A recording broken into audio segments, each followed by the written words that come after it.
and there are two yous. Two different personality types. Some of you guys have like 10 personality types, but we're gonna focus on the two today that everyone has. There's the first you. The first you is strong, courageous. This is the you that you get glimpses of from time to time. Living your purpose, overcoming your heart, staying disciplined to the promises that you made yourself. This is the you that you want to be. You don't have to figure everything out in order to move forward in faith. And then there's the second you. The you that retracts. The you that plays small, lets fear, doubt, laziness take the driver's seat. This is the you where you say, it'd be easier not to. Or, maybe this isn't my calling. This is the you that you typically don't want people to see. And it's usually when we're alone that we slide deep into this version of ourselves. Mm-hmm. When we're here, we almost can convince ourselves that it's okay. It's just a simple life. Nothing's wrong with it. Yes. When deep down we know that this is not the you that we want to have as our default. This is the you that it is easier to be. You see, no matter what, there's always going to be two of us. No matter how much personal development we do or how much we truly just pull ourselves together, we will always have moments that we slide back to that second you. The only difference is some of us have learned how to pivot back to that first you faster. And that's what I want to talk to you about today is two things.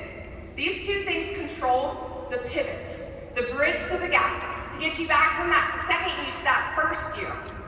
And what it comes down to is our attitude and our habits. Yep. We've been hearing this all weekend. Yes. Attitude and your habits. Let's start with attitude because look, here's what happens.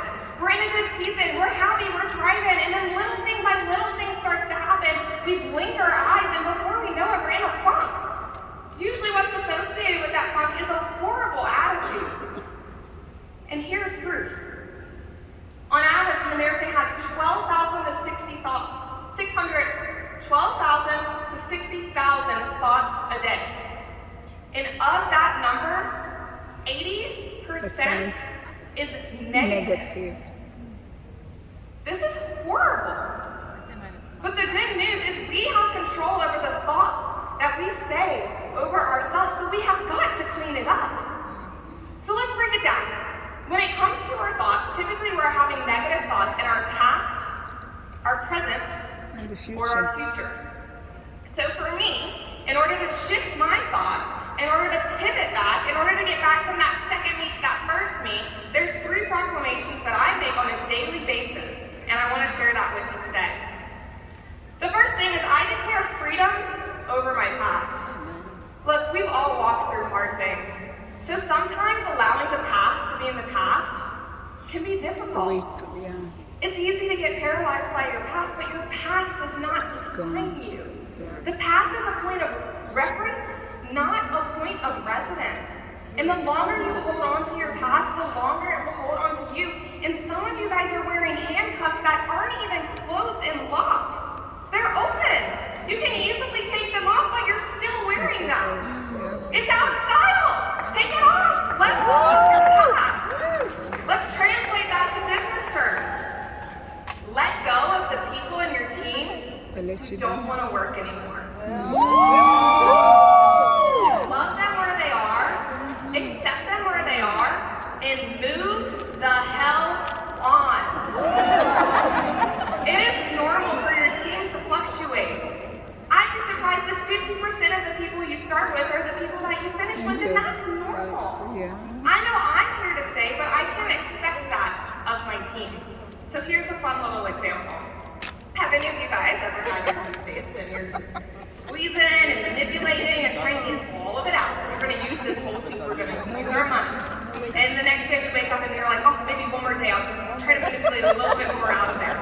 And then we finally go to the store, buy a toothpaste, and it's like, this is so easy. I barely have to do anything to get anything out of this. It's just like our team. Are you just manipulating and squeezing and just trying to get a little bit out of there? Just get a new team member. It's going to feel so much better.